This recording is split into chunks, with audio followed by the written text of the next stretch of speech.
Hello and welcome to Jrock's Babylon. I am your host, Jason Jrock Houston, and we got with us the legendary KNAC DJ, Gonzo Greg. Now, Gonzo Greg, as I was telling you right before we went on the air, like a lot of people, I grew up listening to you on KNAC. So I guess a real great place to start off with is what was the point in your life when you knew you wanted to go into radio and be a DJ? Well, well, dude, first, well, stop with the legendary, okay? Because Well, I say that that's because just nonsense.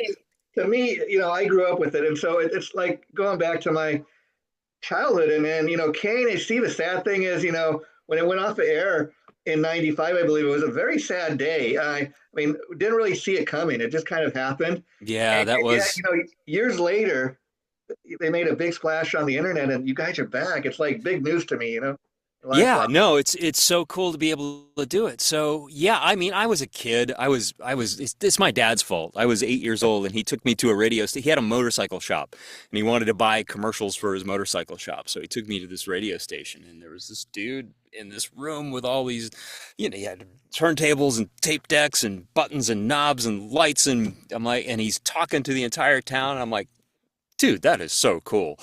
So yeah, well, I was 8 years old. I wanted to be a DJ, so it's his fault. And then, yeah, years later, I was a hard-working student at Long Beach City College, getting my AA in telecommunications, and I got to be an intern at KNAC, and that was my way in. That's kind of how it started for me. So. And I, halfway joking, like calling you legendary, but it's because again, it's kind of like it's taking me back because in the very beginning, KNAC was like just a little kind of little black dot on the radio. I mean, at the time growing up, they had like I can't remember if it came before KNAC, but they had like pirate radio, they had KMAT, they had a couple, K-Rock stations like that. But KNAC, once I discovered that, like a lot of hard rock fans, it's like, okay, these are my people. This is my crowd. I've got a place to listen to my music now. Right. Yeah. KNAC was always kind of an underdog station in LA. I mean, there were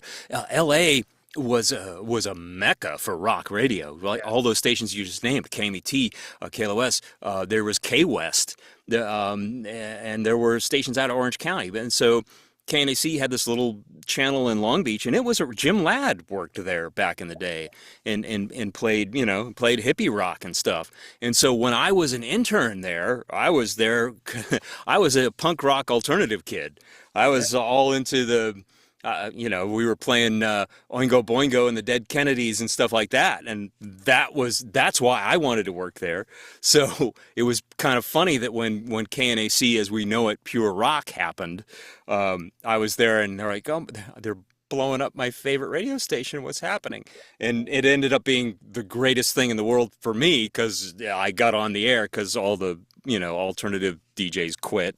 So somebody had to go on the air, and Jimmy the Saint Christopher, the program director at the time, was kind enough to put me on in overnights, and that's how that started for me. So And how did you get your name, Gonzo Greg? I always love to ask people that because, was that a name you gave yourself or somebody give it to you? it was, yeah, that was me. We all had dumb radio names, right? So there were Dangerous Darren, so everybody had some Yeah. dumb name. Yeah, so somebody didn't show up for work.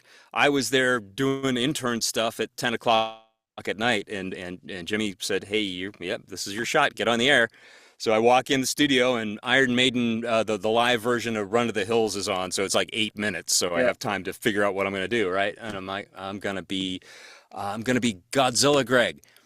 No, no. And so then I just thought, Hunter S. Thompson, one of my favorite authors of all time, Fear and Loathing in Las Vegas. I'm like, okay, yeah, okay. So I'm Gonzo Greg. So that's how that Wow. happened. I love it. Yeah. Now, also like you're saying, like initially you're kind of into punk rock music. So did you get more into hard rock music kind of working there or Yeah, talk it about was, yeah, it was always, I mean, yeah, I got more into it. It was always part of my heritage. I mean, I'm year one Gen X. So yeah. I'm 1965. So I grew up on a lot of hard rock and, Led Zeppelin and heavy metal and Judas Priest and all that stuff was part of my heritage. But I moved to Los Angeles in the end of the 70s, just as the 80s were happening. So I just dove into the punk rock thing and eschewed anything hard rock, heavy metal for a while because you had to stay in your lane, Yeah, like, okay, I'm punk rock, no, I'm metal. yeah. So I was really into the punk rock thing. But so when the station happened and I started working there, I'm like, okay, yeah, I remember this stuff, and there's nothing wrong with it. No, no, It's yeah. just a different scene, and they are, I think, kindred spirits. The metalheads and the punkers, I think, are both legitimately pissed off about something. Yeah. And so it comes through in the music. So the spirit is kind of the same. It's just I guess the phrasing is different, And right? even talking to you today, Gonzo, I got to say, it's just like listening to you back on the dial, back in the day. I mean, and those other DJs you mentioned, and another one, God rest her soul, that comes to mind is Ton Mastery, the Leather Nun. That's another one I remember. Blessed on, yeah, I think of her every day. There's I was we're working on putting together an anniversary party, which we can talk about a little bit Sure, later. sure. But it's sadly we have to come up with a memoriam reel Yeah, of people that we have lost, and everybody thinks of Ton, but also the guy that originally signed the thing on as Pure Rock KNAC, Wild Bill Scott, another Northern California DJ that came down to work for us. Yeah, he left us. Sam Freeze did some stuff with us. He was more of a K-Rock guy, but he did sure. some stuff with us as well. He's left us. Um, Tom Mayer, our promotions director, who at one point went on to be the road manager for Guns N' Roses. I mean, so this stage in life where you start losing your friends Right. and Yeah, associates, it's like, oh man, I'm not ready for this. yeah, yeah, yeah. But here we are. But yeah, bless Ton, she was a foundational part of that radio station and something that everybody remembers Yeah, fondly. and I imagine Yeah. when you're living the life and you're going through it and you're working there, at the time, it's just everyday life. It's what you do. You're not kind of thinking about, I'm making a presence here. I'm making a blueprint or whatever. And that's why KNAC coming back like it has, in the last couple of weeks is so huge because they've been a huge presence on the internet, like I said all these years. But what's interesting is another big part of KNAC for me was Sunday nights metal shop. And they came back just last year too with new Charlie Kindle metal shop. Yep, it was awesome when I heard Charlie was doing that. I called him immediately. I'm like, dude, you have to be part of this station that I'm working on. So, before it officially became KNAC, it was Highway Rock, part of the highway stations out in the high desert. But I got the show on Sunday nights, and yeah, Charlie for years has been a foundational member of hard rock culture, right? I mean, Yeah, metal yeah. shop. I mean, We're yeah, that's talking the about thing. it, and it's just as synonymous as KNAC, those four little call letters. I love the shirt you're wearing. I mean, that's classic. This is one of the OG ones. I had to dig this out for this. So I mean, if I'm doing this, I got to wear the shirt, right? Yeah. So, how are you involved with the station now? Because again, they recently just announced, just last week, I think it was, or a week ago, week and a half ago, KNAC's back on there. Well, Or are you an on-air personality now? Or yeah, we brought it back on the internet. So yeah, so I've been working for years with the highway radio stations, which are these stations out in the high desert. So back in the day, if you drove from Los Angeles to Las Vegas, it was the only thing on the radio that you could yeah, get out there, right? So, and they started with, it's been a pop station for a million years, and then they bought a country station, and then they put on a rock station, and I was working with them with the rock station and said, that we could, what if we just call it KNAC? And so after a lot of negotiation, we were able to actually call it KNAC. So now it's on the radio. It's in the high desert, and much like back in the day, it's impossible to receive wherever you live. yeah, yeah. So, but it is on the internet, and you can listen to it wherever you need at knac.fm. And But people are that's the able to thing. listen So, to it for free, or is it like a thing they got to pay to get? oh, it's no, there's no subscription. It's not like the space radio. So Okay, it's faux free. There's a couple of commercials here and there, not too many. But that's how we pay the bills. And if anybody would like to advertise, please speak to we me. do, right? Yeah.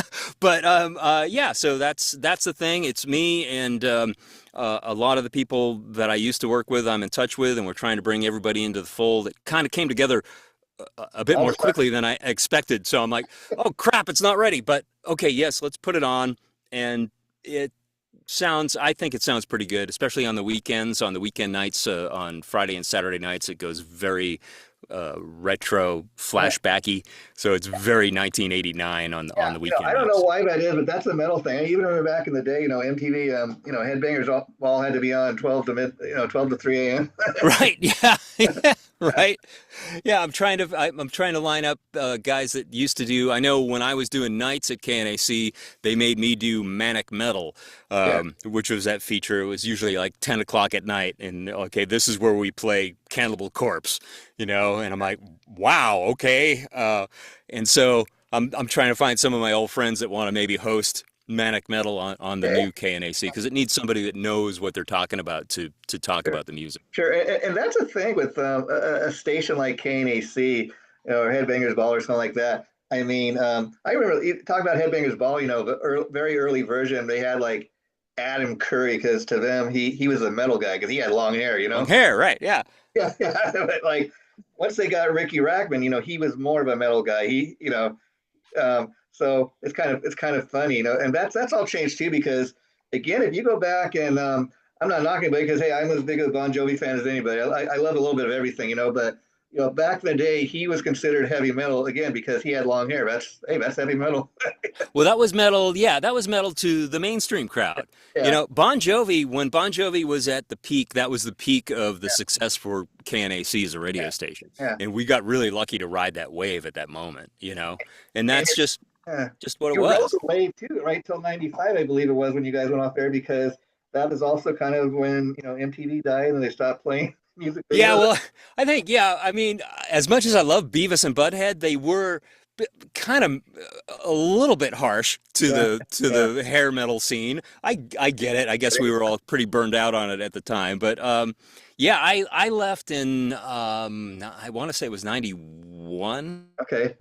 Yeah. And but yeah, when it went off the air in '95, I was in Louisville, Kentucky, working for a rock station there, and jumped on the phone when the guys from Metallica were on the air and everybody was saying goodbye. So it was awesome that the station got to sign off in the way that it did. And then again, kind of interesting that it was taken over by a Spanish station of all things. Yeah. Yeah, well, they had a way to make money with it, and they Business, apparently right? Yeah, still are. So yeah, yeah. No disrespect to that. right. Yeah, it's just saying. I'll never forget too. I had an opportunity once to interview Trickster drummer Mark Scott, and he was telling me when all that was happening, and they were kind of deciding they were going to destroy MTV and turn it into something else. He says Trickster had a number one song like the week before, and then we could not get our stuff played on the air on Right, MTV. just vanished overnight. Poof, it was gone. Yeah, yeah, it was crazy. It was crazy. And yeah, I think that was like 91. I went to WMMR in Philadelphia and there, like Pearl Jam and Nirvana was happening and they So needed. yeah. So what did you do immediately? It's kind of interesting. Your story is that you actually left before KNAC went out there. So what did you do immediately following your exit from KNAC? Yeah, I went all over the country working for Uh, I yeah, I was like I'm gonna be on every rock station in the country one at a time. uh, So I went to Philadelphia, I went to Minneapolis and worked with Greg Steele, who was all right. at one time a program director for KNAC. We had a rock station in Minneapolis for about 2 minutes, and then they sold it. And then yeah, I was in Louisville after that, and I lost track. I had a pretty good run in Indianapolis doing a rock station there. So yeah, been everywhere doing radio. It's what it is. It's what you do, right? Yeah, Yeah. yeah. And of all the going back to your KNAC days or any time in radio, I was just curious.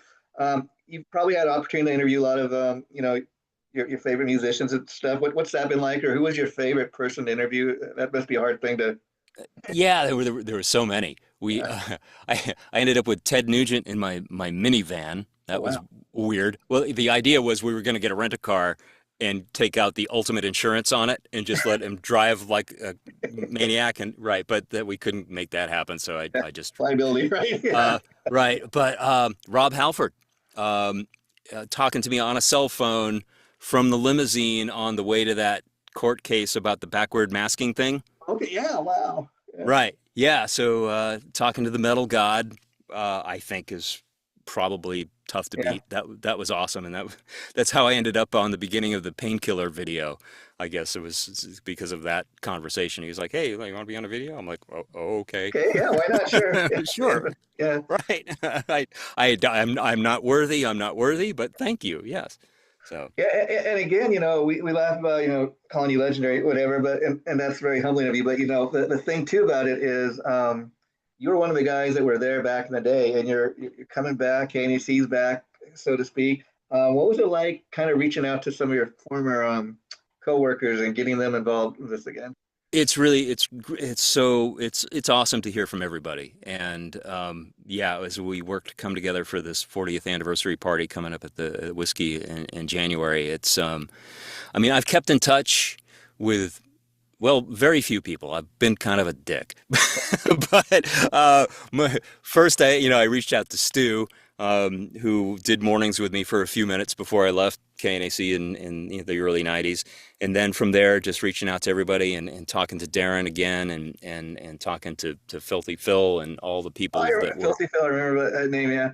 Uh, Yeah, yeah, Filthy Phil on, I think it was a Saturday or Sunday morning. You could call in and squeal for the goods. You could win, yeah, squeal bring like me a pig and win prizes. So, yeah, it's great to hear from everybody, and it's yeah, it does the heart good to keep in touch and get and reconnect with all of these people. What's Even cool about that? That's the thing I've always loved about the hard rock and metal community is, like you're saying, life happens and you haven't talked to so many people in years, but yet the minute you pick up the phone, it's like you just talked to me yesterday. It's like old times. right, yeah, right back there again. Yep, yep.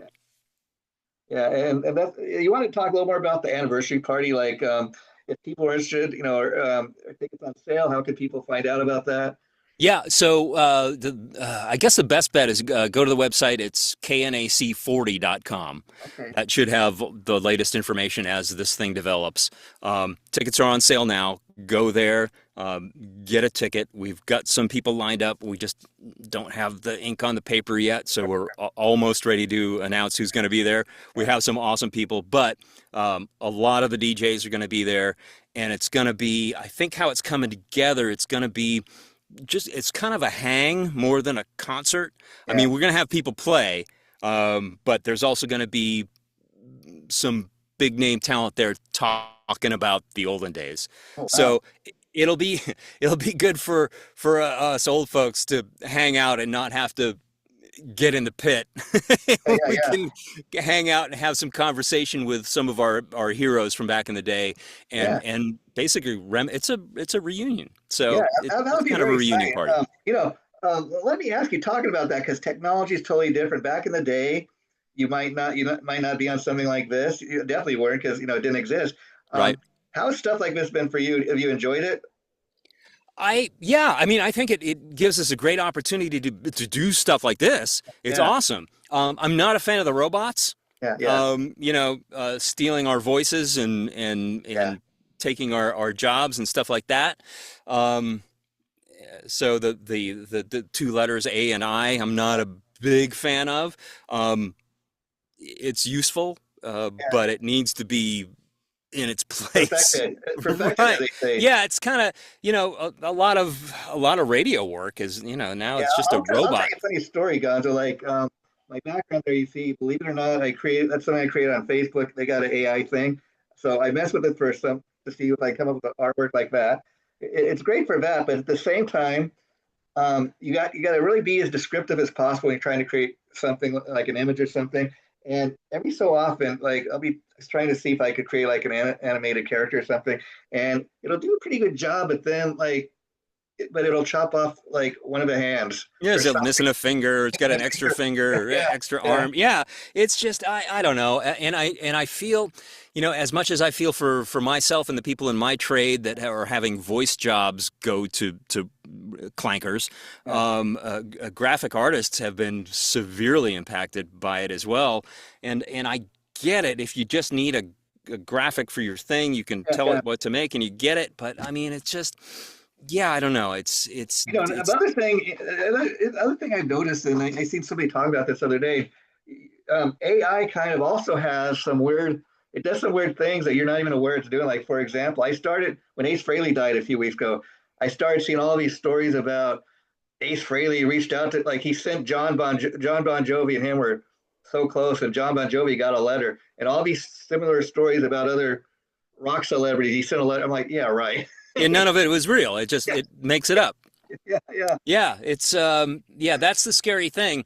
And I think as more of that stuff gets out on the internet and the robots ingest it, they ingest it as fact, and so the whole thing starts circling the drain and getting crappier, garbage in, garbage out. So it's a Xerox of a Xerox of a Xerox, and it gets Yeah, it yeah, gets worse. and again, talking about the classic KNAC days, other aspects of your job, it must have been fun. Is like, getting to go to a concert, introduce some, a famous band or something, and what was that like? Oh, that's awesome as hell. I mean, the KNAC fifth anniversary going on stage, Ozzy Osbourne at Long Beach Arena. I mean, Yeah, holy crap, Monsters of Rock. yeah, Uh, Long uh, Beach, that's my hometown. Long Beach Arena is not what it once was. I mean, they don't. no, no, yeah, it's not. I think maybe Metallica ruined that for the whole class. But one of my favorites was doing a live broadcast. This is when I was in Philadelphia, and Spinal Tap was out touring as a band, and they sent me out with this remote broadcast thing. And so I'm walking around. So it's a little transmitter that you wore, and so Yeah, it had a microphone. And I'm in the theater talking about, hey, we're here at Spinal Tap, and it starts coming through the PA. Kind of like the interference in the original Spinal Tap movie, where at the Air Force Base, and it's like, so yeah, they're like, "Where's this interference coming from?" I'm like, "Holy crap, it's me! I got to get out of here. This is Now, crazy." that's a cool story. Let me ask you, when you were doing that interview at the time, because Spinal Tap wasn't as even as huge as it is now today. Did you have any idea that that was the singer was the same actor, but it used to be on Laverne and Shirley? Yeah, but nobody talked about it, Yeah, yeah, because yeah. everybody's in Like, character. So yeah, in yeah, character, yeah, you got to the respect that. band. Yeah, Yeah, no, I'm a huge fan of Tap. yeah, yeah. In fact, I got to ask, have you seen the new movie? Because I mean, it's a much more, I say, bigger budget of a film because obviously they have the money, but I tell you, it was just as good. I mean, I don't want to ruin the ending for anybody, but it was hilarious. Yeah, I'm so cheap. I'm waiting for it to be on free streaming. So I haven't seen it yet, but I'm desperate to It's on DVD and that, so I'm sure you can do that now.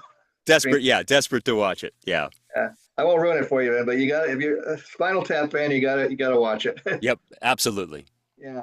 Um, and now, obviously, when you work at a radio station, from time to time, you must have to be part like of a, some type of emergency broadcast. Like, hey, the major rain is here. Did you have to ever take part in anything or anything that kind of really stands out?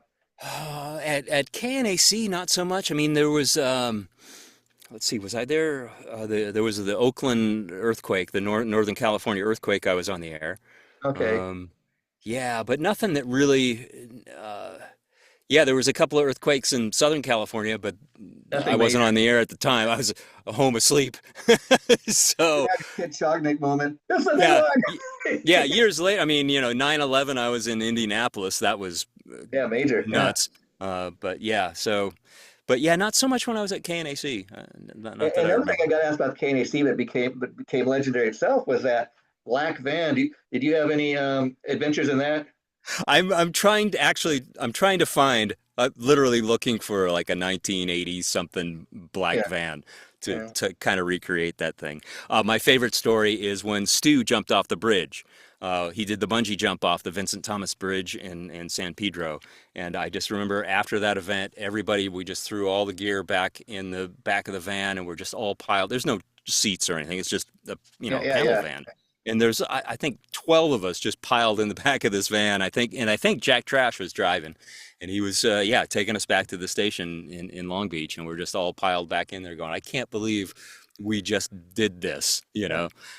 Yeah, that was a remarkable morning I when do something like that. Stu You did don't it. know that's gonna happen. It just kind of happens on the spot. But did you ever like go and do anything in the black van where like a news crew would show up and you guys became part of the evening news or anything? I know that it oftentimes it nearly got turned over because we ran out of stickers. Yeah, people started rocking the van. Yeah, but I for my most I avoided most of those events. Yeah, But yeah. Okay. That's a question. Get in touch with Jack Trash. He can tell you most of the great van stories. Oh, that's great. Now, do you know what ever happened to that legendary van, like when KNAC went off? It's still around. I see pictures of it on Facebook. I don't know if it's still around, but in the Somebody's got it. last 10 years or so, it's been around. I don't know. Yeah, Interesting. maybe. It'd be cool if that could show up to our anniversary party somehow. Yeah, good call. Yeah, and that reminds me of those legendary stickers. I don't know whose bright idea that was, but that became, I mean, those stickers, like, I remember that's the thing when whenever you go to concert, the KNC van out there, go Get get the a stickers. sticker. Worst design, worst graphic design I've ever seen. I remember when the sticker came in at That's it. KNAC, I was there and I'm like, that's it? Yeah. Like, you can't be serious. But it's you can see it a mile away. And it went all over the world and I guess everybody too, recognized. because if you think about black and white, I mean, okay, you're out there at night, it glows, it's easy to It see. was cheap. It was black and white. There was no color. We didn't have to do the KLOS rainbow. We didn't have to do the KMET bubble letters. Black and white, cheap. And Make a million of them. They ended up everywhere. and even the t-shirts, because you go to concerts and people be wearing those just as much as a Black Sabbath concert shirt. Yep, it like I said, I was appalled by how lame the logo was, Yeah, but yeah, it ended up going all. You'd see it in Japan. They it was on yeah. Now you've everywhere. made your mark when people in Japan are wearing this. Right? Yeah. No, I actually hosted a show in Japan on FM NAC 5, so I would record an hour of Yeah, yeah. hair metal or whatever and send it over on a reel of tape and go, oh yeah, here's the show. They taught me two Japanese words to say that I probably said incorrectly, Yeah. but they put it on the air, I think. I mean, and people got to know that this is like years before the internet, Right. and you're making that kind of splash.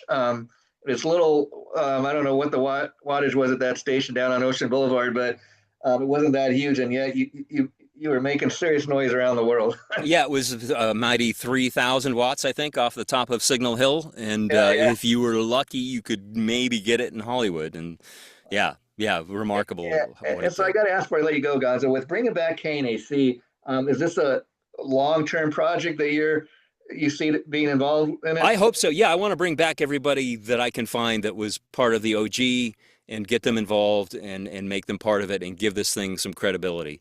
And You I know, think I, the hard part is finding that balance of okay, because I think a lot of people would be happy if it was just kind of you guys kind of do what you're doing, like you said now, as a retro thing, but then you want to have that balance. So we also want to be relevant today.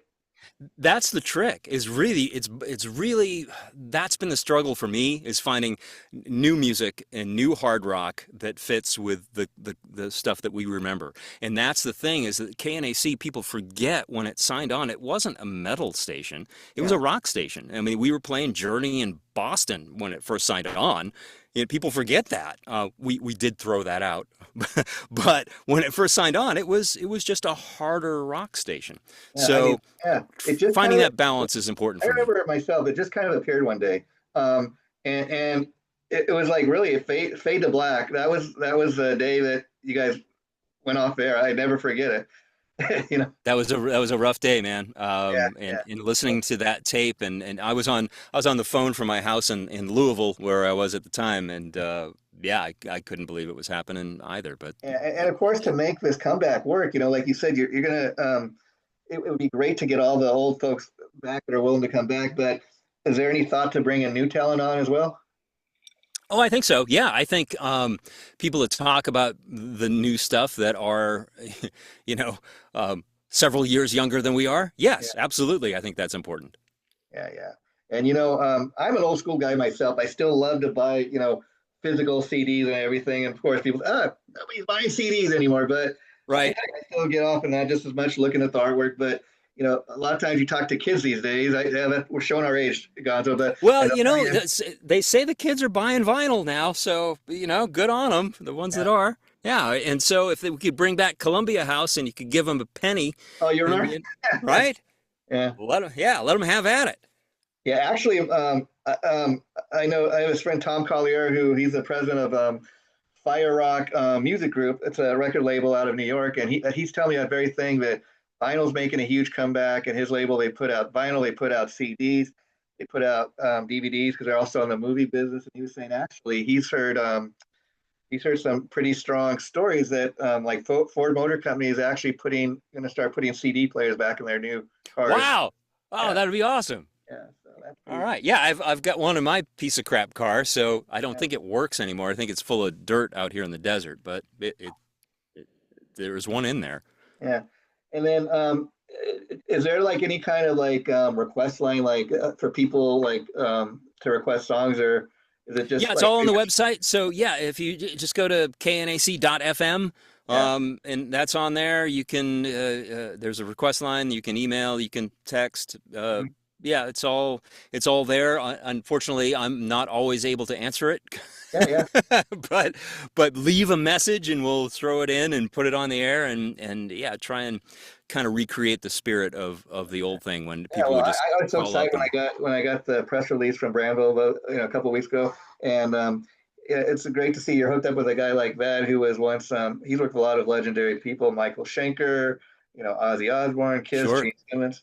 The Um, greatest thing about KNAC was the request line. It was about the listeners and everybody calling in and screaming and yelling like maniacs. Nothing better than that. That was the yeah, best and, part of that nothing job. but a Yep. good time, as they say. Right? And Gonzo, Yeah.